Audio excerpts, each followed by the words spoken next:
প্রতিদিন আমার কবর আমাকে বলে, আনিস সাবধানে আসো, আমি কিন্তু পোকামাকড়ের ঘর, আনা বাইতুদ্দু, আমি কিন্তু এসি ওয়াল ওম না, আমি দামি খাট পালঙের রোম না।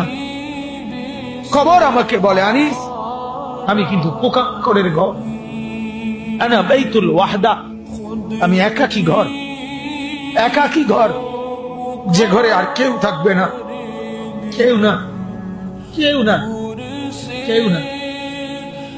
আনা বাইতুল গুরবা, 3 নম্বরে কবর বলে, আমি বড় অপরিচিত ঘর, তুমি তো মানুষের ঘরে বাথরুমের দরজা দেখলেই বুঝো এটা বাথরুম, এটা পাকঘর, এটা বারান্দা।